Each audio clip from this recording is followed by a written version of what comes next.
Fala, filhotes, estão vivos? No vídeo de agora nós vamos falar um pouquinho sobre transcendência, sobre Merleau-Ponty, sobre Sartre, o existencialismo, a existência precede a essência, angústia, má fé, liberdade e responsabilidade. Acompanhe-nos aí, né? Entendendo como as coisas estão.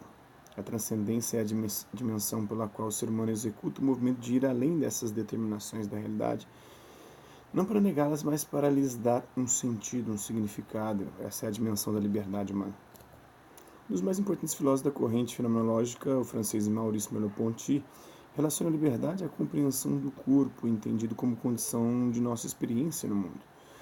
Para ele, não tenho um corpo, mas sou o meu corpo. Ou seja, meu corpo não é um objeto no mundo, mas é aquilo pelo qual o mundo existe para mim. Por isso, é uma coisa que está no espaço e no tempo, porque ele habita o espaço e o tempo. Quem é o Maurice Merleau-Ponty, né? Ele nasceu em 1908, viveu até 1961. É um filósofo francês, foi responsável pela introdução da fenomenologia de Edmund Russell na França, dando-lhe contornos originais. Deve-se a ele a primeira reflexão mais densa sobre o corpo vivido, em oposição à clássica divisão entre sujeito e objeto, entre corpo e mente, né? Foi por meio da filosofia do corpo que estendeu as discussões para temas como conhecimento, liberdade, linguagem, política, estética e intersubjetividade. Escreveu Humanismo e Terror, A Estrutura do Comportamento, Fenomenologia da Percepção, As Aventuras da Dialética e o Visível e o Invisível. Merleau-Ponty desfez a ideia tradicional de que, de um lado, existe o mundo dos objetos do nosso corpo, da pura faticidade, de outro, o mundo da consciência e da subjetividade, da transcendência. O que ele pretende é compreender melhor as relações entre a consciência e a natureza, entre o interior e o exterior. Essas relações são de ambiguidade e de sobreposição. A verdade não habita apenas no homem interior, na nossa alma, na nossa mente. O antes não existe no homem interior. O homem está no mundo. É no mundo que ele se conhece. E é graças ao corpo que ele conhece as coisas. Sem o corpo ele não conheceria coisa alguma. Então, isso ele fala isso na fenomenologia da percepção. A realidade não surge da mesma maneira a percepção das pessoas, mas se dá a partir da vivência de cada um. Não aparece por meio de uma consciência explícita, mas por um modo de existir e de dar sentido ao mundo. De quando essas questões se relacionam com a liberdade, entendida como um plano de ação de transformação da realidade vivida. Em Fenomenologia da Percepção, Merleau-Ponty dá o exemplo de um operário que toma consciência da exploração a que está submetida sua classe e que se engaja na revolução. Essa consciência não brota de um esforço intelectual de conhecimento, nem de uma escolha racional após o exame de um leque de alternativas de ação. Antes disso, o indivíduo viveu as dificuldades da sobrevivência, o medo do desemprego, os sonhos abortados. Ora, enquanto para alguns essa situação parece como uma fatalidade a que não teriam meios de se opor, outros reagem diante dos fatos, pelas reivindicações, pelas greves, por eventuais conquistas. Antes de ter a consciência explícita da situação, a adesão ao movimento operário amadurece na coexistência com os outros. A crítica feita às interpretações tradicionais está, portanto, de que elas desconsideram o projeto existencial. A liberdade só se realiza se formos capazes de assumir nossa situação natural e social. Então, em cenas do filme Germinal, de 1993, de Claude Denis, a liberdade é construída na relação com os que enfrentam os mesmos problemas e desafios. O filme Germinal, baseado em livro homônimo de Émile Zola, trata das greves de trabalhadores de minas de carvão no século XIX na França. Jean-Paul Sartre, que viveu de 1905 a 1980, escreveu O Círio Nada, sua principal obra filosófica, em 1943. Ele sofreu forte influência da fenomenologia de Russell e da filosofia de Heidegger. Sua teoria gerou, inclusive, uma moda existencialista no mundo, também pelo fato de ter se tornado famoso romancista e teatrólogo. Sua produção intelectual foi marcada pela Segunda Guerra Mundial e pela ocupação nazista da França. Podemos dizer que há um Sartre antes da guerra e outro do pós-guerra. O que a resistência francesa exerceu sobre sua concepção política de engajamento. Engajamento significa a necessidade de se voltar para a análise da situação concreta, como responsável pelas mudanças sociais e políticas de seu tempo. Pelo engajamento, a liberdade deixa de ser apenas imaginária porque o indivíduo compromete-se na ação. O envolvimento com a política de seu tempo também repercutiu na discussão da moral do sujeito concreto. Por isso, para Sartre, não é possível prever o conteúdo da moral, mas apenas indagar se o que fazemos é ou não em nome da liberdade. Para melhor entendermos a concepção de liberdade sartreana, comecemos pela análise de uma frase fundamental do existencialismo. A existência precede a essência, ou seja, são as nossas escolhas que determinarão quem nós seremos. Segundo as concepções tradicionais, o ser humano possui uma essência, uma natureza humana universal, do mesmo modo que todas as coisas têm igualmente uma essência. Por exemplo, a essência de uma mesa é o ser mesmo da mesa, é o que faz da mesma mesa, aquilo que faz com que ela seja mesa e não uma cadeira. Não importa que a mesa seja de madeira, fórmica ou de vidro, que seja grande ou pequena, mas que tenha as características que nos permitam usá-la como mesa, ou entendê-la, percebê-la como mesa. Porque usá-la está no ramo da utilidade, que é a causa final, né? Não é essa, no entanto, a posição de Sartre. Para ele, no caso do ser humano, a existência precede a essência, ao contrário do que ocorre com as coisas dos animais. O que isso significa? Assim diz Sartre, o homem primeiramente existe, se descobre, surge no mundo e que só depois se define através das suas escolhas. O homem, tal como concebe o existencialista, se não é definível, é porque primeiramente não é nada. Ele nasce como nada, né? Ele se tornará aquilo que ele escolher ser. Só depois será alguma coisa, e tal como a si próprio se fizer através das suas escolhas. Assim não há natureza humana, visto que não há Deus para a conceber. O homem é não apenas como ele se concebe, mas como ele quer que seja. Como ele se concebe depois da existência, como ele se deseja após este impulso para a existência.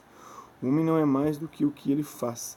É o primeiro princípio do existencialismo. Está no Existencialismo e o Humanismo, obra de Jean-Paul Sartre. Qual a diferença entre o ser humano e as coisas? É que só ele é livre, porque nada mais é do que seu projeto, ou seja, o ser que age tendo em vista o que virá. Portanto, só o ser humano existe, existe, porque sendo consciência é um ser para si, e não um ser em si, já que a consciência é autorreflexiva, pensa sobre si mesma, é capaz de pôr-se fora de si. É a consciência que distingue o ser humano das coisas e dos animais, que são um ser em si, cuja essência determina a existência. Não são capazes de se colocar do lado de fora para se autoexaminar. Então, a etimologia, o que é o projeto? Do latim projectus é aquilo que é lançado para frente. O prefixo pro indica diante de. E existir, do latim existere, que no sentido primitivo é elevar-se para fora de, é sair fora de si. E projeto é lançar-se para frente, né? Fazer um lançamento. Aí entra o Érico Rocha, né? Fórmula de lançamento para você se lançar à frente, né? E estar diante do seu negócio. O que acontece ao indivíduo quando se percebe para si aberto à possibilidade de construir ele próprio a sua existência? Descobre que não há essência ou modelo para orientar o seu caminho, que o futuro encontra-se disponível e aberto. Portanto, está irremediavelmente condenado a ser livre, não tem como fugir da liberdade. Mas quando ele escolhe não escolher, ele está escolhendo. Sartre cita a frase de Dostoiévski em Os Irmãos Karamazov: se Deus não existe, então tudo é permitido. Para lembrar que os valores não são dados nem por Deus nem pela tradição. Só o próprio indivíduo cabe inventá-los. Cada um inventa os seus próprios valores, né? Eis que ao experimentar a liberdade, ao sentir-se como um vazio ou a consciência nada, o indivíduo vive a angústia da escolha, o sentimento que precede a escolha, é o sofrimento que antecede o fato de escolher, e a escolha vai fazer com que a gente assuma a responsabilidade por ser quem somos, sem ter como colocar a culpa nos outros, apesar de que tem gente que age de má fé e faz isso, colocar a culpa nos outros pelas suas próprias escolhas, né? Os fogem dela, aninhando-se na má-fé. A má-fé é a atitude característica de quem finge escolher, sem na verdade escolher. É um auto-engano. Imagina que seu destino já está traçado, aceita as verdades exteriores, mente para si mesmo e simula ser ele o próprio autor de seus atos, já que aceitou sem críticas os valores dados pelos outros, né? Não se trata de uma mentira, pois essa supõe outros para quem mentimos, enquanto na má-fé o indivíduo dissimula para si mesmo com o objetivo de evitar fazer uma escolha pela qual ele deva se responsabilizar. Aquele que recusa a liberdade torna-se desonesto, desprezível, salaude, salaud em francês, né? Pois nesse processo recusa a dimensão do para si e torna-se um em si, semelhante às coisas. Perde a transcendência que lhe daria autenticidade e reduz-se à faticidade.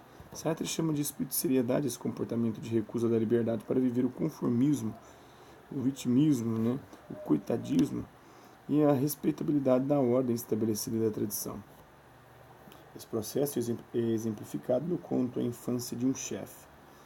Então, liberdade, com base no que foi dito a respeito do existencialismo, poderíamos supor que Sartre defende o individualismo, cada um preocupando-se com a própria liberdade de ação. Contra esse mal entendido, ele adverte, né? Mas, se verdadeiramente a existência precede a essência, o homem é responsável por aquilo que ele é. Assim, o primeiro esforço do existencialismo é o de pôr todo o homem no domínio do que ele é e de lhe atribuir a total responsabilidade da sua existência. E, quando dizemos que o homem é responsável por si próprio, não queremos dizer que o homem é responsável pela sua restrita individualidade, mas que é responsável por todos os homens. É a corresponsabilidade inevitável. De alguma maneira, as nossas escolhas têm interferência sobre a vida dos outros. Com efeito, não há dos nossos atos um sequer que, ao criar o homem que desejamos ser, não cria ao mesmo tempo uma imagem do homem como julgamos que ele deveria ser. Se a existência, por outro lado, precede a essência, e se quisermos existir ao mesmo tempo que construímos a nossa imagem, esta imagem é válida para todos e para toda a nossa época.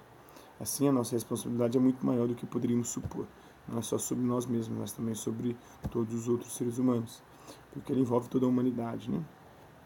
Está no Existencialismo e o Humanismo, de Jean-Paul Sartre. Segundo alguns autores, vários problemas decorreram do pensamento sartriano, desencadeados pela consciência capaz de criar valores e, ao mesmo tempo, de se responsabilizar por toda a humanidade, o que parece gerar uma contradição indissolúvel, um salto, né? Ele dá um salto aí, um triplo twist carpado, né? Da responsabilidade individual saltar para a responsabilidade sobre toda a humanidade. Sartre colocou-se nos limites da ambiguidade, pois se, por um lado, a realização humana e da sua liberdade exige o comportamento moral, por outro, a moral é impossível, visto que os princípios não podem ser os mesmos para todos os homens. Sartre sempre prometeu escrever um livro sobre a moral, mas o abandonou, né? Então, assim, espero que vocês tenham gostado do vídeo. Quem curtiu, dá um like. Quem não curtiu, dá um dislike. Se interessar pelo conteúdo do canal, é só se inscrever, ativar o sininho e aguardar os próximos vídeos, as próximas notificações. Deixe também seus comentários, dizendo o que você tem achado dos vídeos, e sugestões de temas e assuntos para serem abordados em vídeos posteriores. E colabore com o nosso canal, compartilhe esse vídeo, ajude a chegar ao maior número de pessoas possíveis. Quero aqui agradecer os 325 inscritos do nosso canal. Estamos aí aumentando, né, a média de 30 novos inscritos por mês, bom demais, pelo menos um por dia. Agradecer também aqueles que hora ou outra passam por aqui por conta de um conteúdo ou outro, deixando sua visualização, seu like, seu dislike, seu comentário, e aqueles que compartilham os nossos vídeos, compartilham o nosso canal, seja nessa plataforma aqui, no YouTube e em outras redes sociais. É isso aí, hasta na vista, baby, até a próxima.